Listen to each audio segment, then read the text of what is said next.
free, free, free, free body and free soul.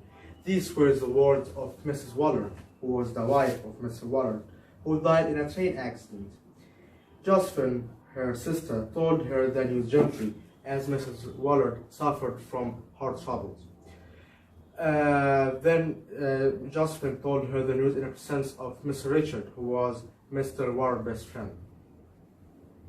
Then, when Mrs. Waller heard the news, she went her room crying after she passed out in Josephine's arms.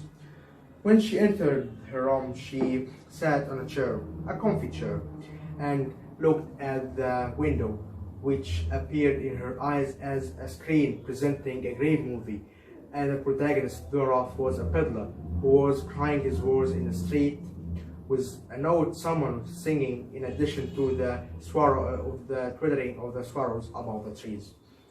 When she saw all this, she relaxed and looked at the blue sky.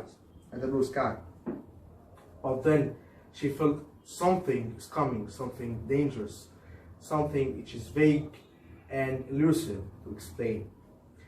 But fortunately, or unfortunately, her waiting did not last a lot. That she felt something is coming from her spirit, and something that her strong will could not control.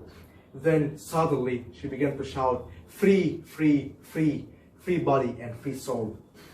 And these words had the impact of magic on her, as she felt more relaxed and calm, as she has never known complacency. Then, however, she began to think that this feeling will vanish as she sees the dead body of her husband. Soon, she had a profound look, a look not only for a week or two, but for the following years. She thought about her life after her husband's death, whom she could not think of any persuasive reason explains the grief she felt after she realized that she did not love him that much. He was restricting her freedom, and his crimes, that his innocent intention